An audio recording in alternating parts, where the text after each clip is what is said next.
Ito na naman ang mainit na balita mula sa mundo ng politika. Grabe nga talaga, isang nakakagulat na pangyayari ang yumanig sa Senado matapos mabanggit muli ang Pepsi Paloma case sa gitna ng isang mainit na pagdinig. Si Senador Rodante Marcoleta ay umano'y na shock matapos ihayag ng isang testigo ang bagong revelasyon na may kaugnayan sa controversial na kaso noong dekada 80. Ayon sa ulat, lumabas ang ilang dokumento at testimonya na tila nagbubukas muli ng usapin na matagal nang tinabunan ng panahon. Ayon sa mga insider, hindi raw inaasahan ni Marcoleta na muling babanggitin sa sesyon ng pangalan ni dating Senate President Vicente Tito Soto na isa sa mga laging nadadawit sa lumang isyong iyon. Agad umanong naging tahimik ang bulwagan matapos marinig ang pangalan ni Soto na ngayon ay tila iwas na iwas magbigay ng komento tungkol sa lumang kaso. Maging ilang senador daw ay napatingin sa isa't isa, hindi makapaniwala sa muling pagbubuhay ng isyong ito. Habang nagpapatuloy ang investigasyon, lumalakas ang panawagan ng ilang grupo para buksan muli ang Pepsi Paloma case at siyasatin kung may mga nakatagong katotohanan na hindi pa nailalantad noon. Ayon sa mga eksperto, kung mapapatunayan na may bagong ebidensya, posibleng buksan ng Department of Justice ang nasabing kaso. Ito raw ay magbibigay linaw sa isa sa mga pinakamisteryosong pangyayari sa kasaysayan ng showbiz at politika ng bansa. Samantala, nananatiling tikom ang bibig ni Soto at ng kanyang mga tagapagsalita sa naturang usapin.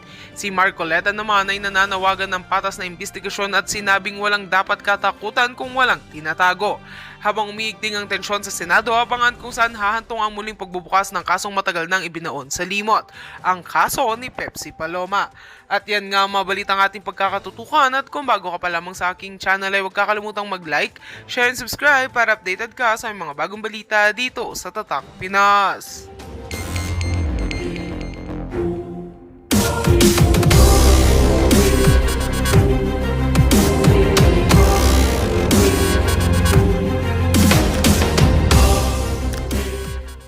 Itong si Boying Remula, kasi po mga kareaksyon, ayan o, Marcoleta, ayan, Marcoleta, ayan po mga kareaksyon, mabasa mo ba ninyo? Ayan o, ayan o, Marcoleta, Senator Marcoleta files a sworn opposition against Secretary of Justice Remula Ombudsman bid. The sworn opposition highlighted Secretary Remula failure to demonstrate the required legal acumen and adherence to the standards of probity based on his recent public pronouncement affirmation on Senator Erwin Tulfo bending the law. It constitutes a violation of the Code of Professional Responsibility and Accountability o OPRA. Kopra ba yan? SIPRA. Kaya mga kareaksyon, wala kang lusot dito kay Senator Marcoleta. Wala po kayong lusot, katulad po na nangyari na yan. Anong magiging, kasi malinaw na malinaw po mga kareaksyon eh. Nag-yes sir po eh, yan o.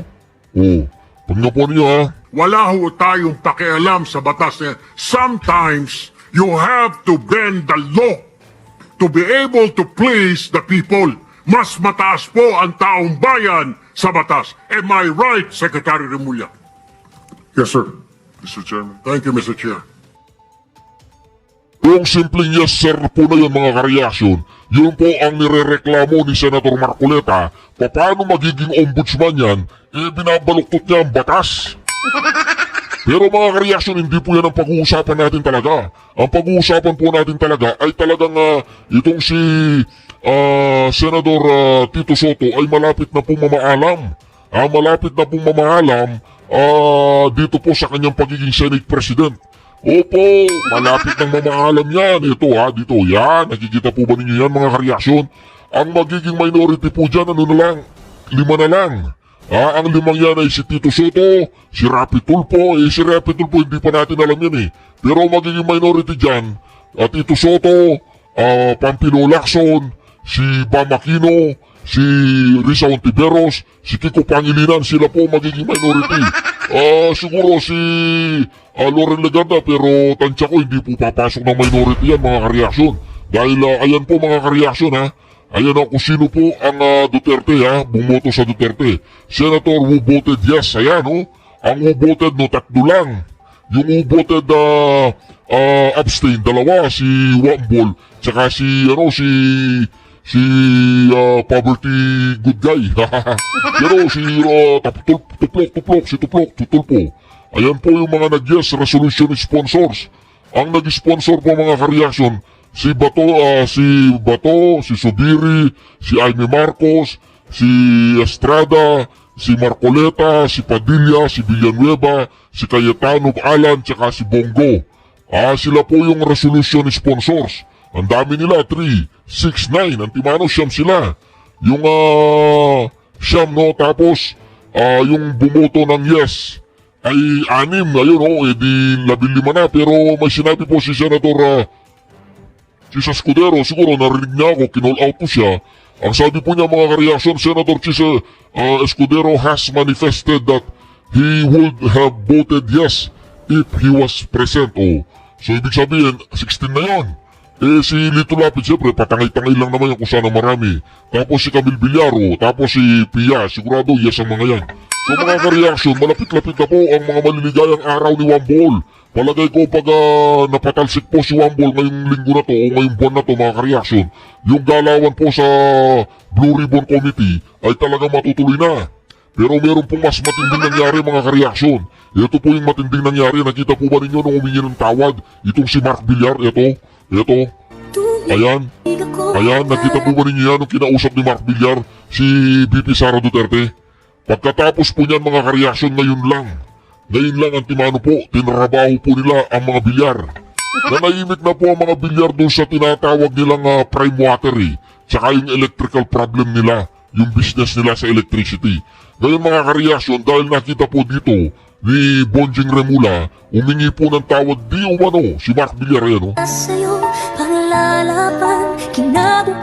So publicly nakipag-usap na po si Mark Villar kay VP Sara Duterte yan, Ayan parang humingi ng tawad, diba? Diba, nakita po ninyo yan? Antimano mga ka-reaction, merong kapalit yan. Ito, papanoorin po ninyo. That was one thing mentioned. Ito yung first kasi niya yung contractor doon sa lugar nila. Yan. So, that's a prohibited interest. Sir, ulitin lang natin para po mas malinaw. Iniimbestigahan na rin po ngayon si Senator Mark Villar. Because of that prohibited interest with his cousin being the contractor in Las Piñas. Mga sir, gaano karami? 18 billion worth of projects. 18 billion. 18.5 ang sabi sa report. But we have to flesh it out. Tingnan nyo tinatrabaho po nila yung mga bilyar ngayon. Pero si Romualdez, malinaw na malinaw meron pong witness. Si Gutesa, naghahatid ng pera doon sa Valle Verde, doon sa Forbes, doon sa Aguada, Malacanang. Pero dito mga ka-reaction, nakita po ninyo, iba po yung tinatrabaho nila. Hindi pa nila pinatawag si Mark, saka si John Paul. Yung tumatanggap ng mga pera, ng mga diskaya. Hindi pa po nila pinapatawag yung dalawang yun. Ang problema po mga ka-reaction ngayon, nililihis po nila. Nililihis nila ngayon.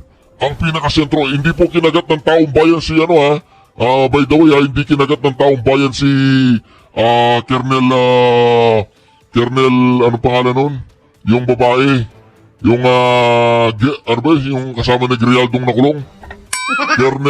Basta yung Colonel yung babae. Di ba, sinampa na sila ng kaso, hindi kinagat ng publiko. Hindi nila napagtakpan, hindi nila nailigaw ang atensyon ng publiko. Si Garma, hindi kinagat si Garma ng mga vlogger, tsaka ng mainstream media, hindi po kinagat na si Garma. Ang kinakagat po ng mga mainstream media tsaka mga vlogger ngayon ay si Gutesa, yung tinatawag nilang notaryo, yung notary public ni Gutesa. Pero mga ka-reaction, ito, nililigaw na naman ng mga ito na ang taong bayan, dinadala po nila. Alam po ba ninyo kung saan nila dinadala? Alam po ba ninyo kung saan nila dinadala? Dinadala po nila sa mga bilyar. Ito, pakinggan po natin dahil nakita po nila itong ginawa po ni Mark Villar na yan mga ka-reaction. Ang ginawa po ni Mark Villar na yan, talagang parang humihingi po siya ng tawad kay VP Sara Duterte. Ayun parang humingi ng tawad. Siguro may nakarinig na parang humingi ng tawad. Ngayon, ito po gumaganda ang laban natin. Kasi pag tinuloy-tuloy po ni Bonjing Remula to, babaliktad po ang mga bilyar ngayon. Mag-all out war po sila ngayon. Pag nag-all out war po sila ngayon, masisipa po ngayon itong si Tito Soto. Masisipa to. Kasi nararamdaman po ng mga senador na nililigaw po nila, tinatanggal po nila tinatanggal po nila kay Tambaluslos yung atensyon. at dinadala po nila kung saan-saan. Kaya kung ako sa mga senador, ibalik nyo na sa Blue Ribbon Committee si Marcoleta kung gusto nyo gumanda ang laban, di ba? Ako palagay ko po mga kareaksyon ngayong buwan na to, ngayong linggo lang na to, mapapatalsik na si Tito Soto, no? O kung ako kay Tito Soto, mag-resign ka na. Bigyan mo na kay Alan Peter Cayetano yan, ako. Ito, pakinggan po natin mga kareaksyon ha. Wala na, tapos na yan. Hindi na, wala na, bagsak na si Bongbong Marcos, bagsak na si Romualdez. Ilan-ilan na lang ang mga tumatayo para ipagtanggol si Bongbong Marcos, yan, si Remulat. Ginagawa niya trabaho niya, tapos si Auntie Claire. Tapos mga kareaksyon, para yatang pumuporma na naman si anong pangalan noon, yung executive secretary, si Bonjing, ito. Si Boying, ano ba yan, executive secretary, ano pangalan niyan, 15% daw po yan, 15%. Office of the President BBM walang kinalaman sa DPWH ang program appropriation. Wala naman kami sinabi may kinalaman siya, but defensive ka, ha? Anong pangalan nito? Si Chief Justice, basta, nakalimutan ko tuloy ang pangalan niya. Ano ba pangalan nito tao na to? Maganda nga, makalimutan ang pangalan nito, di ba yung si Executive Secretary Bersamin, ayan, mga kareaksyon. Tuloy na po natin para marinig natin ang pagbabanta ni Remula. Tingnan po natin kung hanggang saan makakarating itong si Remula. One thing mentioned, ito yung first kasi niya yung contractor doon sa lugar nila. So, that's a prohibited interest. Sir, ulitin lang natin para po mas malinaw. Iniimbestigahan na rin po ngayon si Senator Mark Villar. Well, because of that prohibited interest with his cousin being the contractor in Las Piñas. Mga sir, gano'ng karami? 18 billion worth of projects. 18 billion. 18.5 ang sabi sa report. But we have to flesh it out. Kasi we can't rely on a newspaper as a source of evidence. Exactly. It's just a media gives us the leads that we have to follow. Sir, i-invite niyo din po ba si Mark Villar for communication? Later on, we will have to build up everything.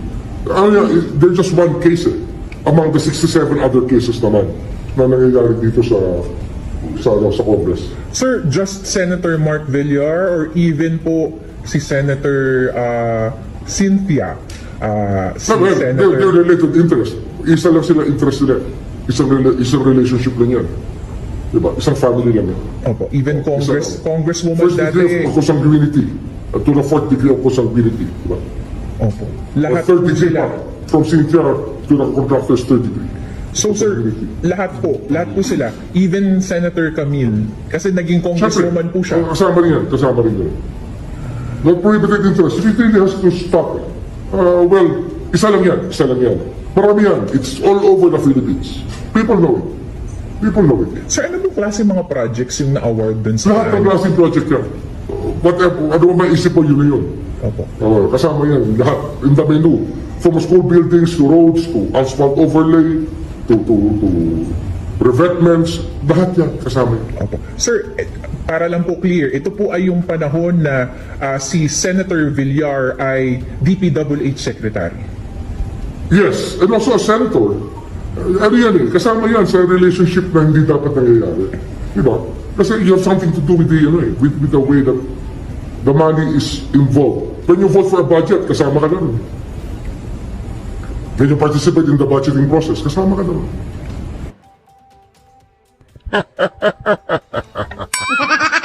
Nakita mo nila mga kareaksyon, humingi ng sorry itong si Mark Villar. Antimano, mayroon pong belta ang administrasyon, sinisindak po nila yung magkapatid na Villar. Kung ako kay Mark Villar at kay Camille, pumunta na kayo dun sa mga minority para maging majority ulit kayo. Kumalas na kayo dyan kay Tito Soto. Para matapos na, kasi pag kumalas kayo kay Tito Soto, magiging 11 na. 13 lang ang kailangan, dalawa na lang.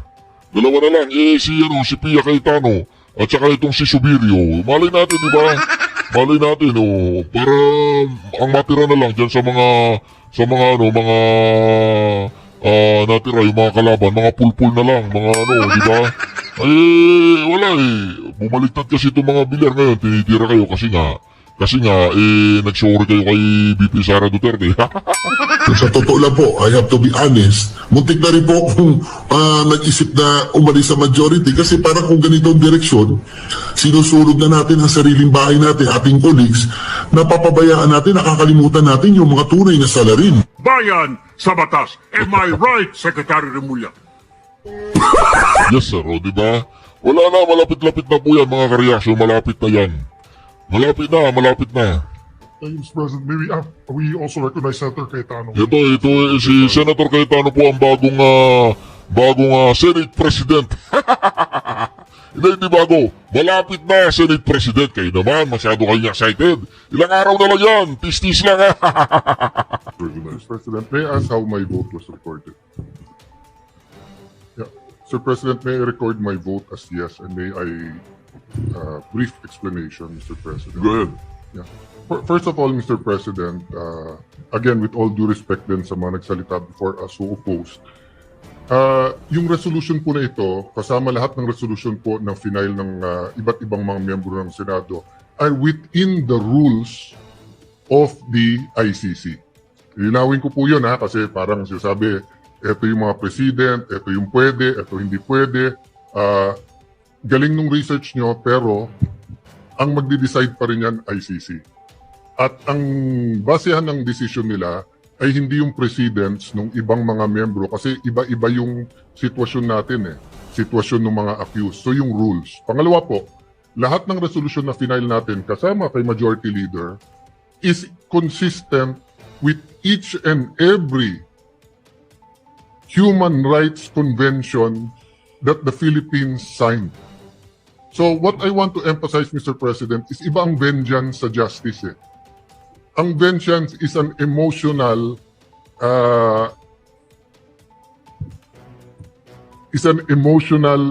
impulse of someone who is a victim of injustice. In Tagalog, gusto niyang gantihan. Ang justice, justisya, ay well-defined sa international community, and I know that as a former Secretary of Foreign Affairs. At yan po ay nakatala sa ating konstitusyon, sa international conventions, sa human rights, etc., pati sa ICC.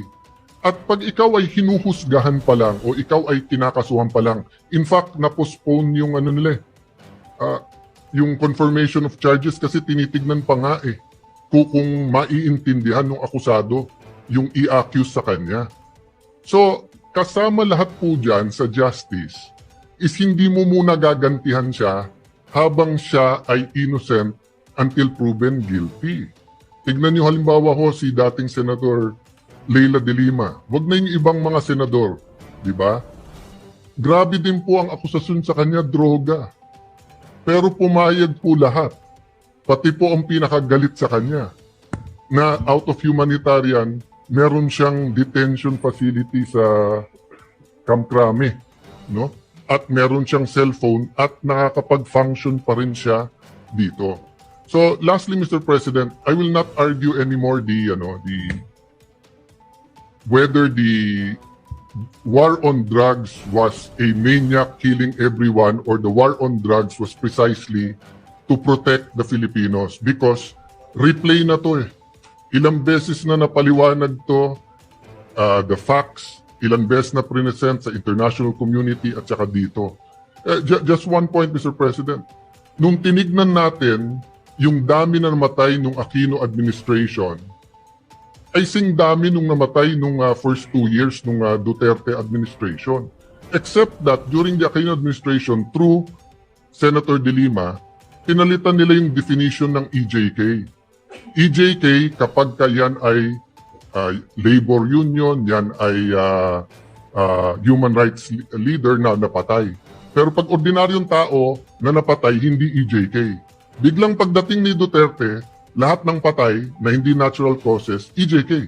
Pero pag kinumpare mo, there was 13 to 16,000 every year in the Aquino, and even before Aquino. So, again, Mr. President, we're not here to debate that. History will judge. Our courts here, the DOJ will ano that. I just have to reply, Mr. President, kasi nga, it was brought up as if yun ang dinidebate natin. Ang dinidebate natin, humanitarian. Humanitarian ay walang pakialam sa feelings ng mga posibleng biktima. Kasi ang hustisya po ay bulag. Nakatakip po yung mata para nga walang makita. No? So even if I was a victim of a crime here, no, at masakit na makita kong magpiyansa or may house arrest yung inaakusahan ko. Kung yun ang batas at pwede, hindi po dahilan na si Alan ayaw yun. So I vote yes, Mr. President, and I thank our colleagues for putting this on the floor. Di ba, maliwanag na maliwanag po mga kareaksyon ng nag-explain po ni Senator Alan Peter Cayetano. Wala pa nga, hindi mo pa pwedeng parusahan ng isang tao o ikulong ng todo-todo ang isang tao na wala pang sentensya. At dapat magkaroon ng talaga ng malupit na probable cause. Wala nga eh.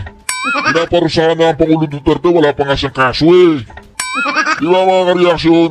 Hindi naman maganda yun. Okay, so good day po my fellow taong bayan, and we're back for another video, at ngayon papag-usapan po natin tong quote-unquote bumabagyo na conflict of interest. Okay, so kahapon po napag-usapan na natin tong kay Senator Marcoleta at kay Mrs. Marcoleta at yung Stronghold Insurance. Ito ba mga kareaksyon ha? Si Pampilo Lacson para yatang ang iniisip po ng mga maraming tao, yung anak po ni Pampilo Lacson, si Pampilo Lacson Jr., siya po ang supplier ng semento ng mga Diskaya. Kasi parang illegal smuggler, di umano siya ng semento, sabi po ni, ano ba yun, yung dating dyan sa may custom, Taldon. Oo, binlag ko po ng isang araw yun. Ito pakinggan po natin ang explanation po ni Attorney Neil Abayon. So good day po my fellow taong bayan, and we're back for another video, at ngayon papag-usapan po natin tong quote-unquote bumabagyo na conflict of interest. Okay, so kahapon po napag-usapan na natin tong kay Senator Marcoleta at kay Mrs. Marcoleta at yung Stronghold Insurance in relation kay spouses Discayas. Kung gusto nyo po yun panoorin, tingnan nyo na lang po sa playlist. And for today naman po, ang papag-usapan muna natin is itong nasa taas, yung kay Senator Ping Lacson, involving naman po the Discayas. Okay, and then after po nito, 1 hour more or less after po ma-upload to, kay Mayor Magalong naman po yung pag-usapan natin. Yung tungkol naman to dun sa pag-designate sa kanya as special advisor sa ICI, and then eventually nag-resign siya kasi hinahanapan or meron daw siyang potential conflict of interest. So before po tayo mag-start, just a quick reminder lang po, huwag niyo po sana kalimutan mag-subscribe sa YouTube channel ko and i-like po mismo itong video na to para updated po kayo kung may bago tayong upload. Okay? And i-clarify ko lang din po pala yung tungkol sa membership. Yung membership po na yun, hindi po yun party list organization para for political reasons or political purposes.